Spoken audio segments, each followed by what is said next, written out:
നമസ്കാരം. Raf talk ഫുട്ബോളിലേക്ക് ഏവർക്കും സ്വാഗതം. ഇന്ന് ഒരു പിടി അന്താരാഷ്ട്ര മത്സരങ്ങൾ നടക്കുന്നുണ്ട്. അപ്പോൾ ബ്രസീലിൻ്റെ മത്സരം ക്രൊയേഷ്യക്കെതിരെയാണ്. കഴിഞ്ഞ കളി ഫ്രാൻസിനോട് പൊട്ടിയതാണ്. പക്ഷേ ഇക്കളിയിൽ ബ്രസീൽ മികച്ച പ്രകടനം നടത്തുമെന്ന പ്രതീക്ഷയിൽ ആരാധകർ കാത്തിരിക്കുകയാണല്ലോ. ലൈവ് എങ്ങനെ കാണാൻ പറ്റും, ഇന്ത്യയിൽ ലൈവ് എങ്ങനെ കാണാൻ പറ്റും? ഇപ്പോൾ നമ്മളതൊന്ന് പരിശോധിക്കുകയാണ്. ഒരു കാര്യം പറയട്ടെ, ഒഫീഷ്യലായിട്ട് ലീഗലായിട്ട് കാണാൻ പറ്റുന്നത് എങ്ങനെയെന്ന് മാത്രമാണ് നമ്മൾ ചാനലിലൂടെ പറയുള്ളൂ. കഴിഞ്ഞ ബ്രസീൽ ഫ്രാൻസ് കളിയുടെ ലീഗലായിട്ട് ഇന്ത്യയിൽ ഒഫീഷ്യലായിട്ട് കാണാൻ പറ്റുന്ന വഴി ഏതാണ്, ബ്രോഡ്കാസ്റ്റിംഗ് ലൈവ് സ്ട്രീമിംഗ് ഏതാണെന്ന് പറഞ്ഞപ്പോൾ അതിന് താഴെ കമൻ്റ് ആയിരുന്നു, ഈവൻ വന്നിട്ട് എല്ലാ കളിക്കും ഇന്ത്യയിൽ ടെലികാസ്റ്റ് ഇല്ല എന്ന് പറയില്ല. എന്നിട്ട് ചില ആപ്പുകളുടെ പേരൊക്കെ പറയുന്നുണ്ട്, അതിൽ കിട്ടാറുണ്ടല്ലോ എന്ന്. എടാ ചെങ്ങായിമാരെ, ആ പറഞ്ഞ ചെങ്ങായിയോടാണ് പറയണത്.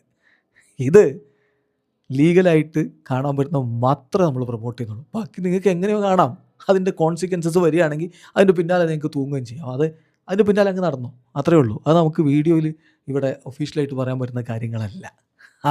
അതൊക്കെ കോമൺ സെൻസ് അല്ലേ. എന്തെല്ലാം വഴികളിലൂടെ മറ്റ് നാടുകളിൽ ലഭ്യമാകുന്ന സംഭവങ്ങൾ ഇവിടെ കാണാൻ പറ്റും.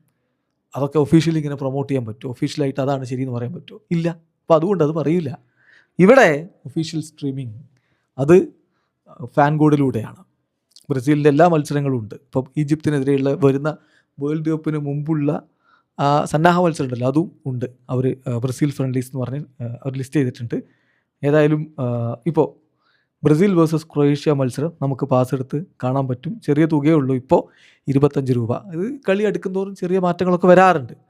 അപ്പോൾ രാവിലെ 5:30 ബ്രസീൽ വേഴ്സസ് ക്രൊയേഷ്യ മത്സരം. നമുക്ക് ഫാൻ കോഡിൻ്റെ ആപ്പോ വെബ്സൈറ്റോ അതിലൂടെയൊക്കെ കയറിയിട്ട് വളരെ ഈസി ആയിട്ട് വളരെ ചെറിയ തുക കൊടുത്ത് കളി കാണാവുന്നതാണ്.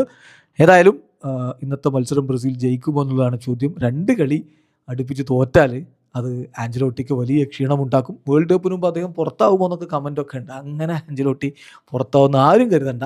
ഈ വേൾഡ് കപ്പിന് ബ്രസീലിൻ്റെ കോച്ച് ആഞ്ചലോട്ടി തന്നെ ആയിരിക്കും. വീഡിയോ അവസാനിക്കുന്ന ഫുട്ബോൾ ലോകത്ത് കൂടുതൽ വിശേഷങ്ങളുമായി റാഫ് ടോക്സിൽ എത്താം.